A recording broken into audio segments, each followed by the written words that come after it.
মাত্র ৫০ টাকার মধ্যে খুলনা শহরের কোথা থেকে যদি আপনি ঘুরে আসতে চান, তাহলে আমি বলবো খালিশপুরের চরের হাট এমনই একটি স্থান। এখানকার প্রতিটি পরিবেশ, প্রতিটি স্থান যেন ছবি তোলার এক অনন্য স্পট। সুন্দর করে সাজিয়ে রাখা হয়েছে শুধুমাত্র ছবি তোলার জন্য। পরিবার সহ, বাচ্চাদের সহ আপনি এখান থেকে সহজেই ঘুরে আসতে পারবেন।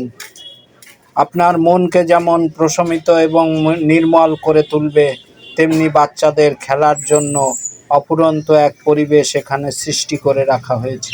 পার্কের এক পাশ দিয়েই বয়ে চলছে খুলনার প্রাণভোমরা প্রাণনদী ভৈরব নদ, এবং এই নদীর পাড়েই যদি আপনি আপনার প্রিয় মানুষকে নিয়ে বসেন, আপনার সকল দুশ্চিন্তা নিমিষেই চলে যাবে।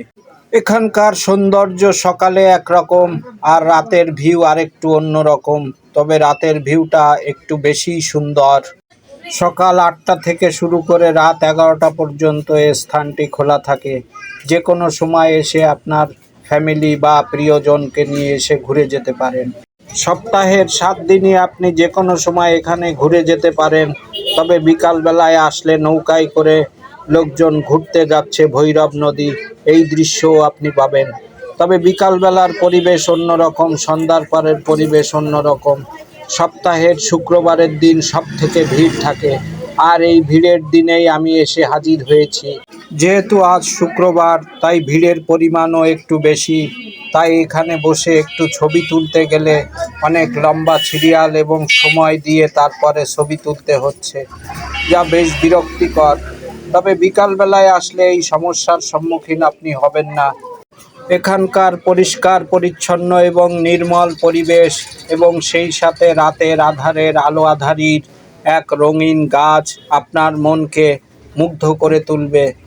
এখানে বেশ কিছু পরিমাণ খাবারের হোটেল রয়েছে।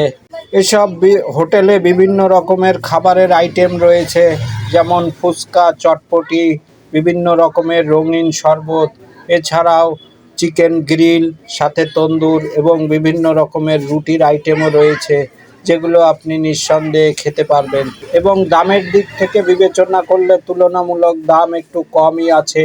শহরের অন্যান্য অভিজাত হোটেলের তুলনায় এখানের খাবার বেশ সস্তা। এখানে আসতে হলে আপনাকে খালিশপুর আলমের মোড় আসতে হবে, এবং সেখান থেকে অটোতে করে খুব সহজেই চরের হাটের কথা বললেই আপনাকে যে কোনো অটো বা রিকশায় আপনাকে এখানে নিয়ে আসবে।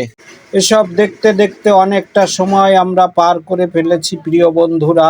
আর নিরাপত্তার কথা যদি বলি, এখানে নৌবাহিনী শাসিত অঞ্চল। এই অঞ্চলে নিরাপত্তার কোনো ঘাটতি নেই। পুরা পরিবার সহ বা প্রিয় মানুষকে নিয়ে আপনি মোটরসাইকেল বা নিজস্ব গাড়িতে করেও এখানে এসে ঘুরে যেতে পারবেন। আজ এ পর্যন্তই প্রিয় বন্ধুরা। ভিডিওটি ভালো লাগলে অবশ্যই চ্যানেলটি সাবস্ক্রাইব করবেন এবং বেল আইকন বাজিয়ে পাশে থাকবেন।